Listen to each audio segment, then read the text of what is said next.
out where you're going to eat, how you're going to eat. And sometimes I know my story, how I'm going to pay for it. But what is and what will always matter was the things that you learned along your journey. All right? Because everything is proper preparation. One thing Mr. Baggett used to always say, in addition to breathe, was proper preparation prevents poor performance. A saying I got tired of him saying, but it resonated with me even now with me being a young working professional. You have to realize, young people, that everything that you're learning in this moment, everything that you're sick of hearing is going to come to pass. It's going to come to pass. So you guys are pretty much looking at me how I was looking at my presenter too. That joker don't know what he's talking about. I'm going to tell you one thing Miss Harris used to always say, keep living. And everything that you think will happen will happen.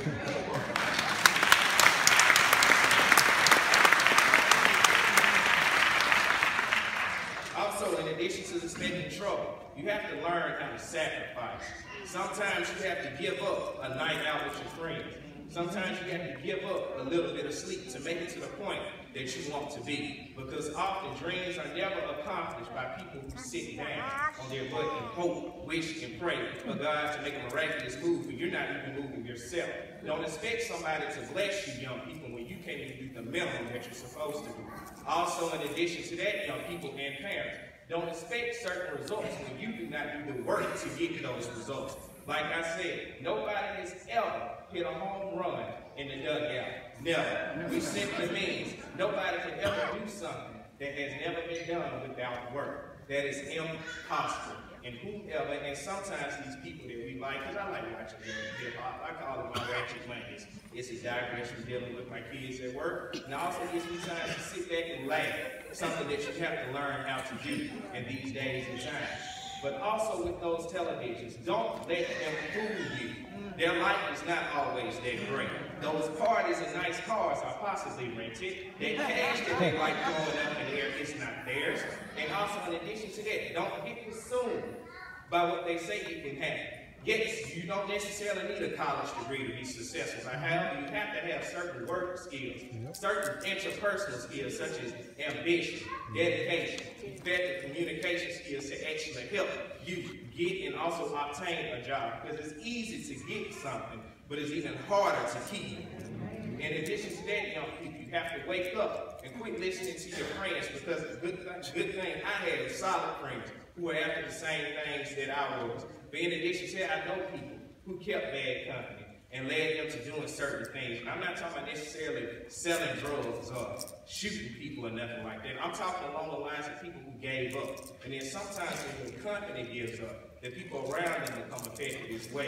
So you have to be mindful of who you wrap yourself up to. Boyfriends, girlfriends, family, friends, roommates, folks you tweet with, folks that you meet on Facebook. It does not matter. Who you connect yourself to will also be perceived as to the world, to who you are as well. So if you're running with thugs, if you're running with drug dealers, you're going to be perceived as one. Ladies, if you're running with girls who are interesting, you will be perceived as being interesting. All right? Who you run around with, it could be detrimental to your character and also detrimental to your moral. You see what tomorrow. So young people, be aware of who you connect yourself to. Be aware of the sacrifices that you have to do in order to get to the point that you want to go.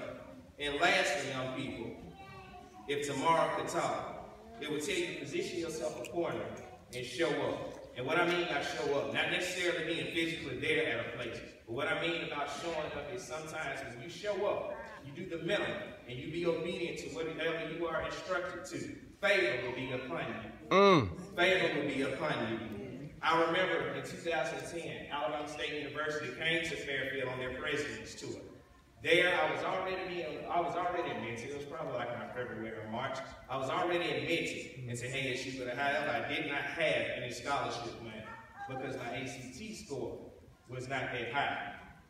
In addition to that, they invited everybody who was accepted to a scholarship dinner downtown at the Harvard Center. And when I went to the scholarship dinner, I really didn't want to go. My mama made me go. All right? And when I went there, I met this man named Cedric Walker.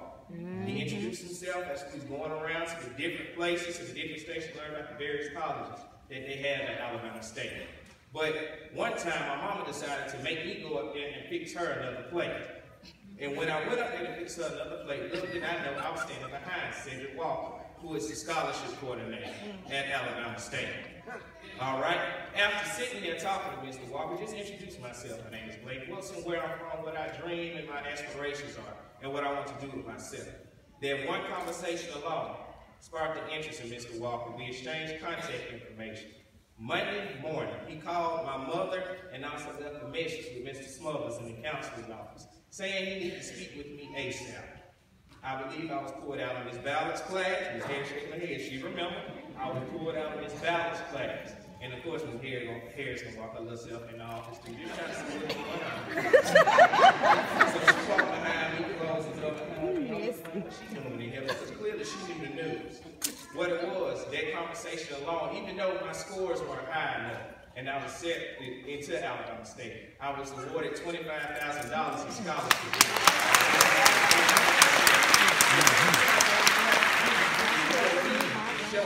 In college, even through high school, one of my worst subjects ever was Spanish. I never understood it. Sometimes back then I could barely speak proper English, let alone learn another language.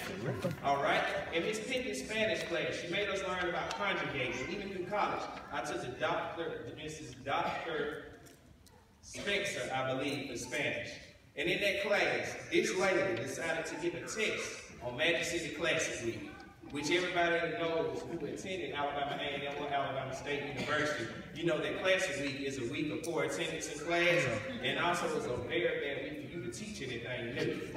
But Dr. Spencer did not care. So she decides to tell us Tuesday morning at 10 o'clock, I'll never forget it later, that we will have a test on conjugating verbs and also parts of the Bible on Thursday, the day before class.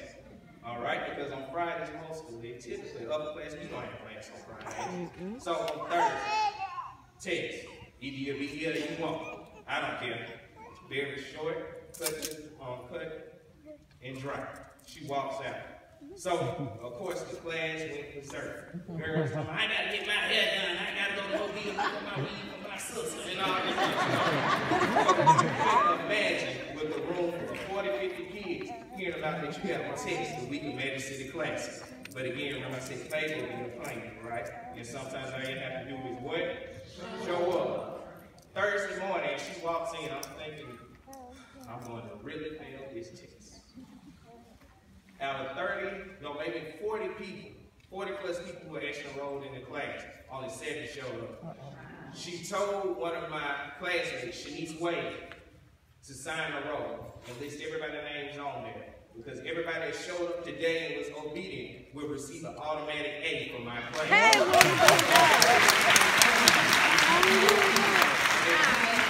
don't want to do, favor will be upon you. And lastly, as I bring this thing to a close, because you're not right? As I close, if you don't remember anything else I said here in class, and parents, it's all who have gathered here to wish this class farewell. Know that this is always, know that there is always a tomorrow. And as the Master blesses you with a new day, it's another chance to make things right. If you haven't done your best academically, do better. There's always tomorrow. Take heed to what your parents and teachers say to you. The tough love that we provide is only for the betterment of you. It's only for the betterment of you. Parents, remember that you're your child's first teacher. Remember that the example that you set is the example that they follow. Teachers, let's work with our parents. For our students, we're here to better serve them. Let's be their bridge over troubled water that will help serve the next future presidents, senators, lawyers, doctors, athletes, and whatever they desire to be, they desire to be trained. Let's help better shape these students to do better. And also teachers, we have to remember that parents do the best that they have to school. I know as a young teacher that is hard for me to comprehend. That you mean to tell me this is okay at your house, but however it's not about what parents do at home. Just know you have to help shape and mold that child while they're in your classroom, teachers, to help better serve them. And students, to the class of 2016, the world can be yours. The world can be yours, only if you're willing to work. But however, you have to find the means, find a way to help better produce yourself, because teachers and parents can only do so much. We can only say so much, But till you get to that point of no return, remember that there is always a tomorrow. And always remember, dreams don't work unless you do. So let go of yesterday, change the things of today, and always hope for a better tomorrow. Thank you guys for your time.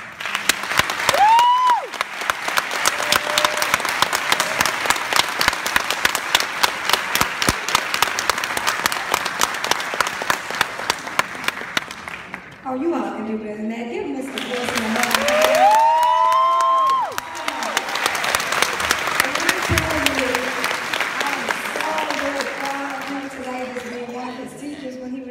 I'm so very proud of him. Thank you all. Thank you so much for coming back just to speak into the lives of our students. And at this time, we're going to have a selection.